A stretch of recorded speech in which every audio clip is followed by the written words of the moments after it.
So again, just to remind everyone, both the historic and genealogy societies here in Watertown are just a wealth of information. They have painstakingly indexed, scanned. It's such a wealth of knowledge. So if you have any family members that are kind of getting into their genealogy, please send them down to research. It's a wonderful group of people, and you'll be shocked at how much information that they painstakingly save. And again, it's part of our Watertown treasure, so please take use of that. Another person I wanted to introduce today is my neighbor, Jim Baade. He has the coal building next door. I'm hoping he is one of our next recipients of one of these plaques that we earmark the coal building next door. The Cole family was a very prominent family here in town as well. You probably recognize the name. And he is basically one of these kind of new people that have come to town, not new here, but have actually restored his building, brought back a beautiful use, have a wonderful business.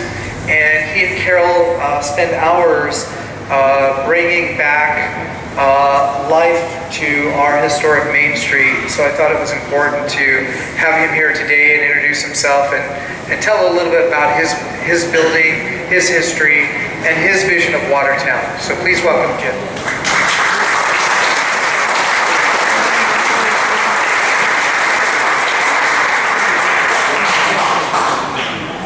Welcome everyone. It's a great pleasure to be talking to you and seeing you all here and enjoying a recap of Watertown's history and looking at its future. I came here in 1990, grew up on the south side of Milwaukee, lived in a lot of farmland around. It reminded me so much of Watertown where I grew up. And I serviced mortgage lending for Security Savings Loan, which became Security Bank, which became M&I, which now is BMO Harris. So I got to know a lot of people in Watertown. I've always felt I've been kind of people-oriented. Well, Carol had been president of the Watertown Business Association, and during her tenure, we had heard about the Main Street program. So we decided that might be a good route to go for revival of Watertown. So we spent about 6 months putting together the application, raising the proper funds to, we had to get $15,000 a year from 3 sources, business, city, and private donations. And had to have $45,000 budget a year for 3 years. We put that together. We're about 3 months into this application process, which took us about 6 months. And a local attorney pulled up to the corner to cross 2nd and Main going north. And a piece of glass put me in the position I'm in now. It blew out of a window on the 3rd floor, landed on the attorney's car, his brand new Chrysler minivan. He promptly went over to City Hall, got the building inspector involved. The building inspector went through our building, and he wasn't our building, structurally condemned the building. My thoughts with the building experience I have is that that building with 1 or 2 years of heavy snow would have collapsed.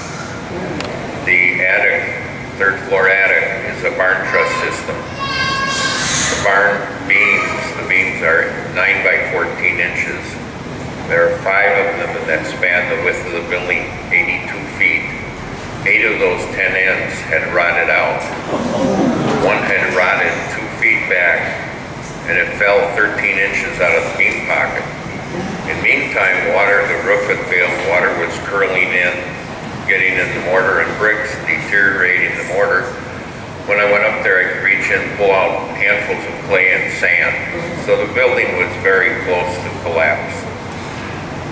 Well, after a building inspector structurally condemned the building, a letter was sent to the owner who lived in Charlottesville, North Carolina. He promptly came up to argue his case. He did not want to invest any more money than he already had in the building. And the building inspector, with the city council permission, gave him a 90-day notice to complete the structural repairs of the building. at which time he said he would not do so. And while he was talking to the building inspector on the third floor, fell through the floor, landed on a joist on his crotch. So he had been arguing that the building wasn't as bad as the building inspector was telling him, but he promptly changed his mind. Well, his alternative, if the building was not structurally repaired within 90 days, the city would tear down the building at his expense and turn it into a 20-car parking lot. We felt that if we allowed that to happen, or the city allowed that, or whoever, I didn't know at the time, that we never would have gotten the Main Street program award. So we decided to offer him $1 to salvage the building. And he made a very wise decision on his part because it would have cost him about $350,000 to have the building torn down. The city would have credited the value of the land against the expenses, put in the parking lot, and he would have had to come up with $300,000 to $400,000 to pay for the demolition. So with the background in it, Carol had been using an engineering firm in Oconomowoc for structural repairs on houses she was selling. It's Carol's Water Street Realty. We promptly contacted John Robinson, had him come out and analyze the building. And the report was kind of what I expected, but it involved a great amount of money and work to restore. John Robbins was affiliated with an architect. His name is Larry Cassens. He was in Delafield. I got him out here, and we looked at the building. And Carol and I both pooled our money, $860,000. We borrowed about $250,000. We ended up spending to this point $1.3 million to get the building where it's at today. But I'm so proud to have be involved in saving that building with its history. For those of you that don't know, John W. Pohl and his brother Luther arrived in Watertown in 1838, and they built, or not built, but had a grocery store on North 4th Street near Stacy's Tavern, right near that corner. He eventually built one of the first dry goods stores, two-story wood structure on 2nd and Main across the street from where the Pohl building stands now. In the mid-1840s, they started manufacturing Watertown brick. He decided to build the Pohl building, Pohl Hall building. It was started about 1849, finished in 1850. Luther had left his sweetheart when they moved here from Philadelphia. He tried to convince her to come back, and the trouble with Chief Black Hawk War, she would not move out here, so Luther moved back to Philadelphia. John finished the building, ran it on his own J.W. Pohl dry goods. J.W. Pohl Hall had many fantastic functions. The ballroom, January 10th of 1854, the first state of Wisconsin Grand Military Ball was held up there. 155 officers and their ladies attended that event. They had to climb 3 flights of stairs, 19 steps per floor. I can just picture them in their military outfits with their swords, whatever, and the ladies in their skirts, finery. So we went on to finish the building. We found out about historic tax credits. That helped us somewhat. We were both employed at that time. I retired in 1998. Devoted full time. Took us 15 months to get the building where you see it today. Our first tenant was Bellows Brew Pub. There were 2 copper and stainless steel vats, 10-barrel vats in the window that you might remember seeing. They were a tenant for 5.5 years. Gave us notice, left in September of 2007.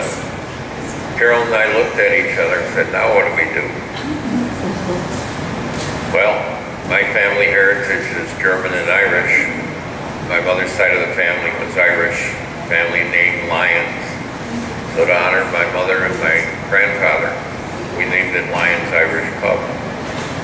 And part of the reason I got involved with that too is my kids had paid for a round trip ticket and 1 week stay in Ireland. My daughter Jill, my oldest daughter, works at County Clare in Milwaukee. She's was the front desk manager there for 16 years, and somehow convinced me in my 60s to be a bouncer there. I worked 12 to 15 nights a year for special events, big bands. I even got to throw some customers out on occasion. But because of my heritage and because of that experience and Jill's experience working there, the owner of County Clare owns 7 other facilities in Wisconsin, plus he owned a inn in Ireland where I stayed on my trip to Ireland. So there was a lot of feelings from those experiences and a lot of feeling for how we should decorate our pub, how we should handle it. And both Carol and I being involved people, we really enjoy the work we do. Never in my life retired did I expect I'd be running a pub in my 70s. But we have a party room on the side. We've had over 300 parties in there. We've actually had 2 weddings. We've had 3 Irish wakes, many wedding receptions, retirements, birthdays, you name it. In fact, we have a graduation party going on over there today. One of the things we've attempted to do is to bring a little culture to Watertown. We have, from September through May, we have at least one weekend night, 3 or 4 nights a month. We have Irish music, we have blues, we have jazz. We try and provide some good entertainment. There's no charge to attend. We don't charge a cover. But we offer this for the enjoyment of the community. We have, within the last 3 months, we've been working towards trying to finish the rest of the building. What we'd like to do is a full-service restaurant on the 2nd floor featuring Irish foods as well as regular cuisine. Refurbishing the ballroom, which, by the way, is 22-foot high ceiling. It's coved, it has rounded corners, a tray, so it's a recessed area. But because we're applying for historic preservation tax credits, which I got word were approved, partially approved, it will be restored as it was for that first military ball in 1854. We also, we have a flat roof area that was added onto the building in 1871. We want to do an outdoor deck, provide dining and adult beverages.